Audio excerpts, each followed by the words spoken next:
Bonjour. Donc vous avez un nom qui fait rêver, hein, parce que vous vous nommez Bugatti, vous êtes la petite fille d'Ettore Bugatti.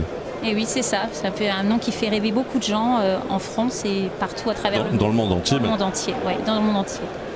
Voilà. Donc votre grand-père, malheureusement, vous ne l'avez pas connu, mais vous avez quand même hérité de son ADN la passion pour l'équitation.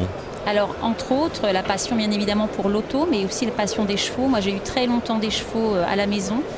Et je pense que ça fait partie, effectivement, des gènes et de l'ADN chez Bugatti. Et alors, par la suite, une autre passion s'est développée en vous, c'est les chevaux vapeur. Alors oui, elle a toujours été là, mais j'ai eu le privilège de rencontrer des gens merveilleux parce qu'il y a des enthousiastes partout à travers le monde, qu'ils soient propriétaires ou pas d'ailleurs de Bugatti, des anciens de l'usine qui ont raconté ce que moi j'ai pas connu, ce que papa n'a pas connu non plus. Et c'est au travers de toutes ces rencontres qu'on construit l'histoire de sa famille qu'on n'a pas eu la chance de vivre aussi. Voilà. Vous avez fait des rallyes, notamment le rallye des gazelles à Aïcha. J'ai fait le rallye des gazelles avec Fred il y a 2 ans. D'ailleurs, on s'en est très bien sortis toutes les deux. Mais alors, on était complètement changés.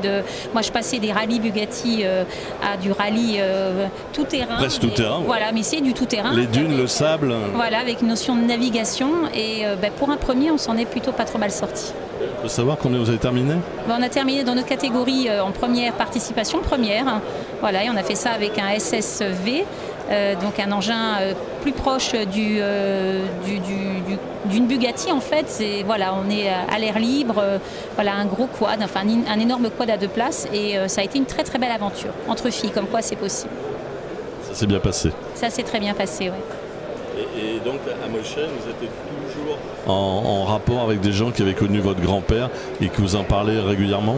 Alors, j'ai eu la chance de rencontrer des anciens de l'usine qui étaient encore en vie à l'époque et qui me parlaient effectivement de leur travail, de la vie à l'usine, des choses que forcément ni moi ni papa n'avons vraiment connues et on replonge un peu dans l'histoire. On n'est pas que dans le milieu Bugatti actuel, mais on est aussi dans toute la partie historique avec des gens qui ont été très proches de lui. Quel regard vous portez justement sur les nouveaux modèles que sort Bugatti ? Bien, Volkswagen s'est intéressé à Bugatti et c'est une très bonne chose puisque actuellement Bugatti refait parler de lui, même s'il a toujours fait parler de lui, mais dans une autre dimension, voilà, une autre aventure, un autre concept. Et pour la petite anecdote, un jour j'étais garée dans Paris avec une Bugatti et il y a 2 jeunes qui sont passés à côté, 2 jeunes japonais et qui ont dit comme ça en anglais « Ah regarde, c'est le même nom que l'Aveyron ». Et ça a été plus fort que moi. Je leur ai dit, mais avant l'Aveyron, il y avait autre chose. Bugatti n'a pas commencé avec l'Aveyron. Bugatti a une histoire. Donc c'est aussi important de véhiculer pour surtout la jeunesse actuellement que Bugatti n'a pas commencé il y a quelques années, mais c'est une belle famille, une grande famille. C'est une légende. C'est une légende, voilà. Donc Vous avez réalisé le fantasme de nombreux collectionneurs. Vous avez conduit une Bugatti royale dans Paris.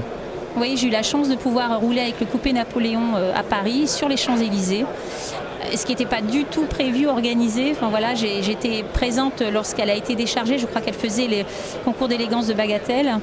Et puis, en discutant avec le directeur du musée, est venue l'idée de pourquoi tu ne te mettrais pas au volant pour... Donc voilà, j'ai pris la route, j'ai fait quelques kilomètres.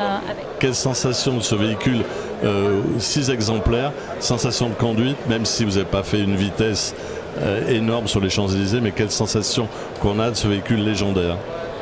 C'est énorme. C'est énorme parce que la voiture en impose, mais en même temps, une fois dedans, une notion de facilité. Ça n'a franchement pas été compliqué. En plus, j'étais accompagnée du mécanicien qui la connaissait par cœur et qui m'a donné tous les conseils à avoir, mais d'une légèreté. C'est étonnant par rapport à la masse de la voiture, une légèreté. Après, les Champs-Élysées, vous me direz, c'est une belle avenue bien droite. Au niveau de la puissance ? J'ai pas vraiment eu l'occasion parce que on roulait gentiment. Il n'y a que 3 vitesses et je crois que j'ai dû passer la 2. Et voilà, donc avec beaucoup de couple et très silencieuse, vraiment.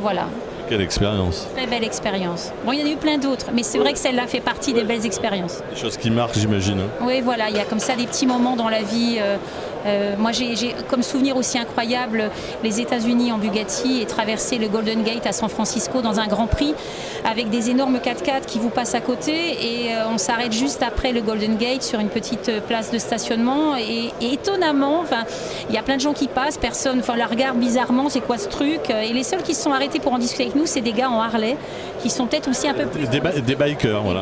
Des bikers américains qui ont pris le temps et qui sont intéressés peut-être un peu plus que l'Américain passant dans son gros véhicule. Son gros 4x4. Son gros 4x4. Mais voilà, ça fait partie des petits moments assez particuliers. Assez particuliers.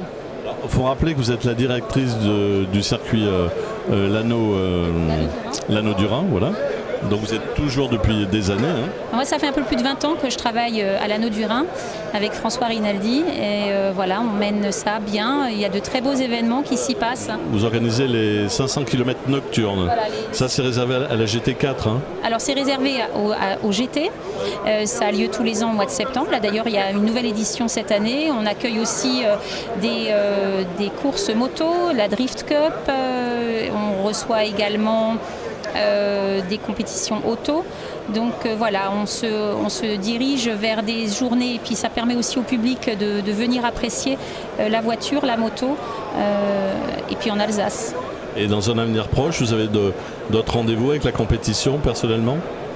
Moi personnellement, cette année non, il y aura sûrement l'un ou l'autre rallye. Le rallye des Gazelles, ça a été une belle aventure, mais je pense qu'il y a plein d'autres choses à faire. Donc j'attends, peut-être qu'il y aura un de ces quatre, quelque chose qui va m'arriver. Voilà, moi je laisse faire les choses. Dans votre vie, vous avez fait que des rencontres importantes et des belles rencontres. Et la dernière, si je puis dire, c'est quand vous avez rencontré Cyril Gauthier. Oui, effectivement, on s'est rencontrés. Comme quoi, le milieu Bugatti m'a aussi permis de rencontrer des gens. François, je l'avais rencontré sur un rallye Bugatti.